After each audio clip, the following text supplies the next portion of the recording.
Good morning students. आज मैं आपको आपकी पाठ्य पुस्तिका का चौथा पाठ पढ़ाने जा रही हूँ, जिसका नाम है बूंद बूंद से घट भरता है। घट होता है घड़ा। एक बार की बात है, रोहन नाम का एक लड़का था और वह बहुत शरारती था।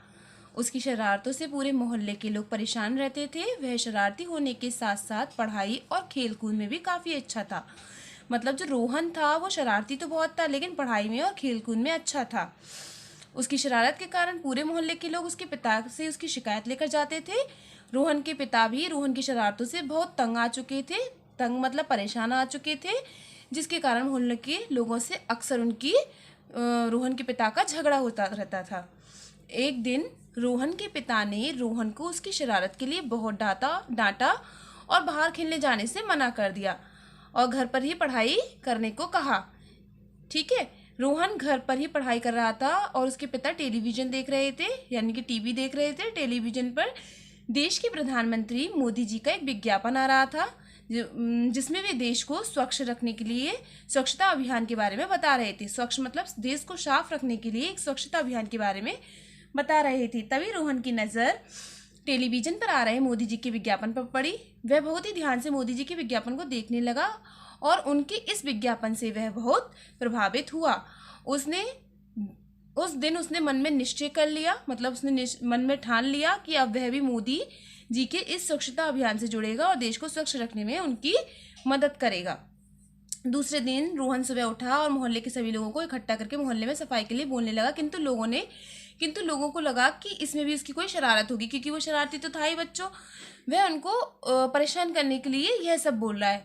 रोहन ने मोहल्ले वालों से कहा, मैं कोई शरारत नहीं कर रहा हूँ, मैं सच में देश को स्वच्छ रखने में मोदी जी का साथ देना चाहता हूँ, इसलिए आप लोगों को भी उनका साथ देने के लिए बोल रहा हूँ। लोग रोहन की बातें सुनकर हंसने लगे और वहाँ से जाने लगे। रोहन ने उनको रोकने की बहुत कोशिश की, किंतु मोहल्ले वालों ने उसकी एक ना सुनी और रोहन को डांटते हुए वहाँ से चले गए। इसके बाद रोहन ने सोचा, मैं अकेले ही यह काम करूंगा, और रोहन ने मोहल्ले में सफाई करनी शुरू कर दी। मतलब वो अकेला ही सफाई करने के काम में जुट गया। ये देखिए बच्चों, ये अकेला सफाई कर रहा है ना, ठीक है। लोगों को लगा कि रोहन ये सब जोश में आकर कर रहा है, कुछ देर बाद जब वह थक जाएगा तो अपने आप शांत हो जाएगा।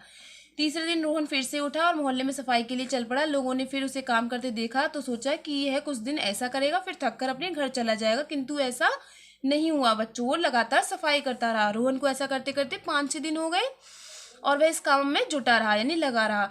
मोहल्ला काफी हद तक साफ हो गया था। लोगों को रोहन के इस तरह काम करते और मोहल्ले में सफाई देखकर लगने लगा कि वह सही कर रहा था, किंतु तब भी लोगों ने उसका साथ नहीं दिया। फिर अगले दिन वह सुबह उठा और रोज की तरह ही सफाई के काम पर चल पड़ा। इस बार मोहल्ले के एक व्यक्ति ने उसको काम करते देखा और उसका साथ देने के लिए गया। फिर दूसरे व्यक्ति ने मोहल्ले की सफाई में रोहन का साथ दिया। अगले दिन फिर से उस व्यक्ति ने रोहन का साथ दिया। उन दोनों को यह काम करते देख मोहल्ले के कुछ लोग और आकर उनका साथ देने लगे। मतलब मोहल्ले के और दूसरे लोग भी रोहन के साथ काम के लिए आने लगे, जिससे मोहल्ले की सफाई और भी जल्दी होने लगी। फिर कुछ दिन ऐसा ही चलता रहा। एक दिन जब रोहन सफाई के लिए घर से बाहर जाने लगा, तब उसके पिता ने उससे कहा, रोहन रुको, मैं भी तुम्हारे साथ चलता हूँ। और रोहन के पिता भी सफाई में रोहन का साथ दिया और सफाई करनी शुरू कर दी।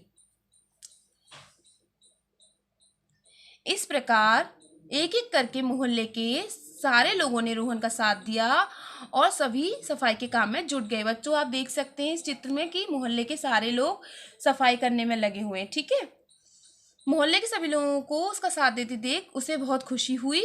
उस समय रोहन की एक कोशिश ने मोहल्ले का पूरा नक्शा बदल कर रख दिया था। मतलब वहाँ का जो नक्शा था वो पूरा बदल गया। मतलब पहले वो बहुत गंदा था वो मोहल्ला, लेकिन बाद में वो बहुत साफ हो गया, एकदम से बहुत सुंदर दिखने लगा। फिर सारे लोग रोहन का साथ देते हुए मोहल्ले के बाहर जाकर भी लोगों को इसके लिए प्रेरित करने लगे। प्रेरित मतलब किसी को प्रेरणा देना। तो बच्चों, इस पाठ से हमें यह शिक्षा मिलती है कि सफाई हमारे जीवन के लिए अत्यंत महत्वपूर्ण है। हमें अधिक से अधिक अपने आसपास के वातावरण को स्वच्छ रखना चाहिए और दूसरों को भी इसके लिए प्रेरित करना चाहिए। धन्यवाद।